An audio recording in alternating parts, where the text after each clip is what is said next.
महाभारत का यह कथा जो अंतर्मन को छू जाता है।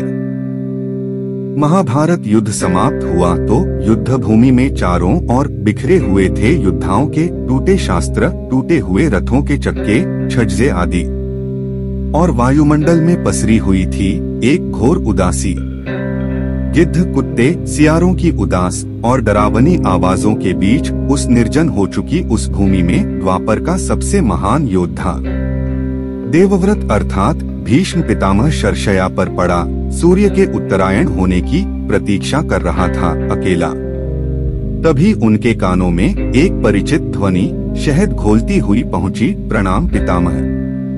भीष्म के सूख चुके अधरों पर एक मरी हुई मुस्कुराहट तैर उठी। बोले, आओ देवकी नंदन, स्वागत है तुम्हारा। मैं बहुत देर से तुम्हारा ही स्मरण कर रहा था। कृष्ण बोले, क्या कहूँ पितामह, अब तो यह भी नहीं पूछ सकता कि कैसे हैं आप। भीष्म चुप रहे। कुछ क्षण बाद बोले, पुत्र युधिष्ठिर का राज्याभिषेक करा चुके केशव, उनका ध्यान रखना। परिवार के बुजुर्गों से रिक्त हो चुके राजप्रासाद में उन्हें अब सबसे अधिक तुम्हारी ही आवश्यकता है। कृष्ण चुप रहे। भीष्म ने पुनः कहा, कुछ पूछो केशव, बड़े अच्छे समय से आए हो। संभवतः धरा छोड़ने के पूर्व मेरे अनेक भ्रम समाप्त हो जाएं। कृष्ण बोले, कहिए न पितामह। एक बात बताओ प्रभु, तुम तो ईश्वर हो न। कृष्ण ने बीच में ही टोका, नहीं पितामह, मैं ईश्वर नहीं, मैं तो आपका पौत्र हूँ पितामह, ईश्वर नहीं। भीष्म उस घोर पीड़ा में भी ठठा के हंस पड़े। बोले, अपने जीवन का स्वयं कभी आकलन नहीं कर पाया कृष्ण, सो नहीं जानता कि अच्छा रहा या बुरा, पर अब तो इस धरा से जा रहा हूँ कन्हैया, अब तो ठगना छोड़ दे रे। कृष्ण जाने क्यों भीष्म के पास सरक आए और उनका हाथ पकड़कर बोले, कहिए पितामह। भीष्म बोले, एक बात बताओ कन्हैया, इस युद्ध में जो हुआ वो ठीक था क्या? किसकी ओर से पितामह? पांडवों की ओर से। कौरवों के कृत्यों पर चर्चा का तो अब कोई अर्थ ही नहीं कन्हैया, पर क्या पांडवों की ओर से जो हुआ वो सही था? आचार्य द्रोण का वध, दुर्योधन की जंघा के नीचे प्रहार, दुःशासन की छाती का चीरा जाना, जयद्रथ के साथ हुआ छल, निहत्थे कर्ण का वध, सब ठीक था क्या? यह सब उचित था क्या? इसका उत्तर मैं कैसे दे सकता हूँ पितामह? इसका उत्तर तो उन्हें देना चाहिए जिन्होंने यह किया। उत्तर दें दुर्योधन का वध करने वाले भीम, उत्तर दें कर्ण और जयद्रथ का वध करने वाले अर्जुन। मैं तो इस युद्ध में कहीं था ही नहीं पितामह। अभी भी छलना नहीं छोड़ोगे कृष्ण? अरे विश्व भले कहता रहे कि महाभारत को अर्जुन और भीम ने जीता है, पर मैं जानता हूँ कन्हैया कि यह तुम्हारी और केवल तुम्हारी विजय है। मैं तो उत्तर तुम्ही से पूछूंगा कृष्ण। तो सुनिए पितामह, कुछ बुरा नहीं हुआ, कुछ अनैतिक नहीं हुआ, वही हुआ जो होना चाहिए। यह तुम कह रहे हो केशव, मर्यादा पुरुषोत्तम राम का अवतार कृष्ण कह रहा है। यह छल तो किसी युग में हमारे सनातन संस्कारों का अंग नहीं रहा, फिर यह उचित कैसे हो गया? इतिहास से शिक्षा ली जाती है पितामह, पर निर्णय वर्तमान की परिस्थितियों के आधार पर लेना पड़ता है।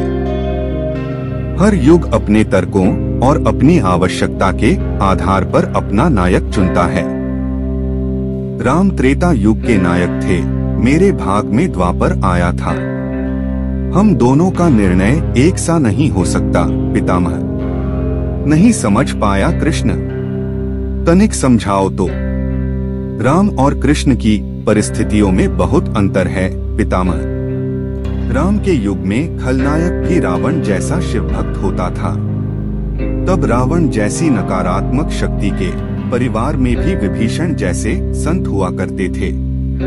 तब बाली जैसे खलनायक के परिवार में भी तारा जैसी विदुषी स्त्रियां और अंगद जैसे सज्जन पुत्र होते थे।